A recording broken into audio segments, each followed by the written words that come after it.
everyone. First and foremost, I want to thank each and every one of you for coming out here today to support this cause. This is a cause that is very near and dear to me, that I am very passionate about changing laws in this state so that patients can have access to safe, legal, medical cannabis. Yeah. And one of the things I wanted to bring up, maybe not so pleasant, but I'm going to talk about it anyway. I want you all to think about today. What is going to happen today? You know what's going to happen today? You all know, as a veteran from the last campaign a couple years ago, that 22 veterans will take their lives by suicide today. Well, 86 Americans, including 22 veterans, will take their lives by suicide today. Every 19 minutes, someone will be taken to the emergency room today because of an accidental prescription drug overdose. And what has been getting me riled up is watching Donald Trump on the news acting like he's going to do something about the opioid crisis in this country. Honey, it's the prescription drug crisis in this country. Yes. The doctors in this country are killing people because they don't know how to treat you when you are spinning out of control, hopeless, desperate, wanting nothing more in your life but for that pain to end. How many of those people who have taken their own lives would be here today if in the middle of the night when they hadn't slept in 3 days and their pain is at a 10, they were able to reach for a bowl instead of fistful after lorazepam and Vicodin and die?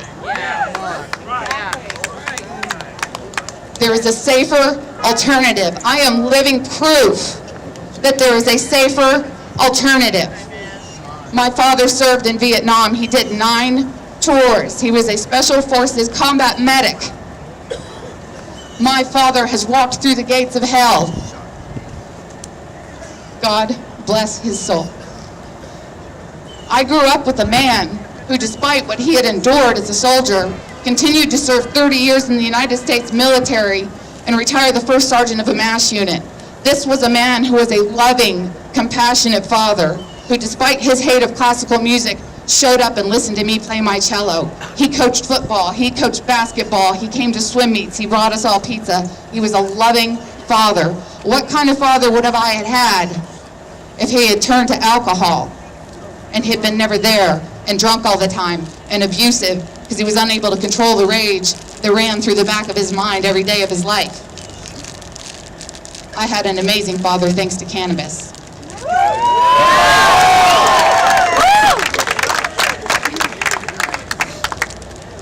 He would argue with my stepmom sometimes, and she would say to him, you know, Pete, you've got kids, you're being a bad influence, stop it. And he would say to her, the stuff from the VA will kill you. He knew. He watched friends die because they got lost in a sea of prescription drugs. Drugs that were supposed to treat the emotional and physical scars of war, and they didn't work, and they're gone.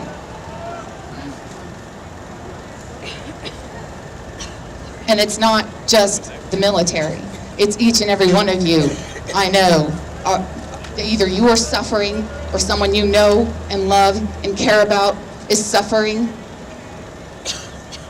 You know the better way. You know that it treats your anxiety. You know that it treats your depression. You know that it treats your pain. Yes. But they won't use it. They won't use it because it's illegal. You have to educate them. Sit down, have rational discussions with them. Show them that there's a better way. And if you got to take them to Colorado for a week so they can see what the magic is, do it.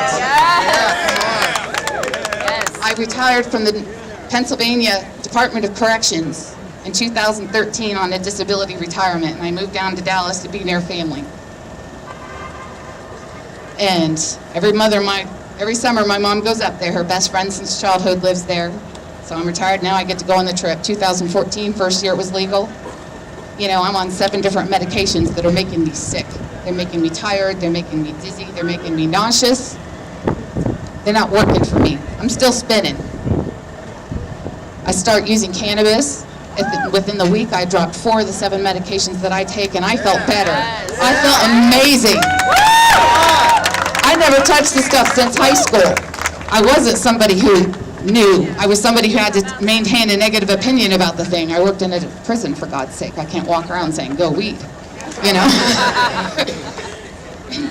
and I discovered something new. And I had always thought, like, yes, I would tell my inmates who were in there for marijuana, because you could have an intelligent conversation with them.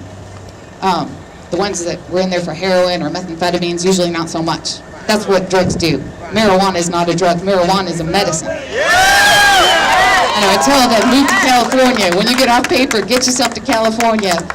And the winds of change are coming across this country, and it is beautiful to watch that we now have 29 states with medical marijuanas on the bill. 60% of Americans now have safe, legal access to medical marijuana. Right. And if you are suffering and medicine is failing you, you deserve the choice. You deserve the choice to put into your body a medicine that could save your life. Yes. You no longer have to reach for the pills. Give us the medicine we need. It's what I want each and every one of you to do is think about what you've heard today and the stories that you've heard and the people who have told you what's happened in their lives, and think about them and think about the fight. And if you want to join this fight, do it. Join DFW Normal. Contact your state representatives. Contact Pete Sessions and let him know that you support medical marijuana. It's now supported by 64% of all United States American, and for the first time in history, more than half of the Republican Party. So listen to the people you represent, not your own congregation.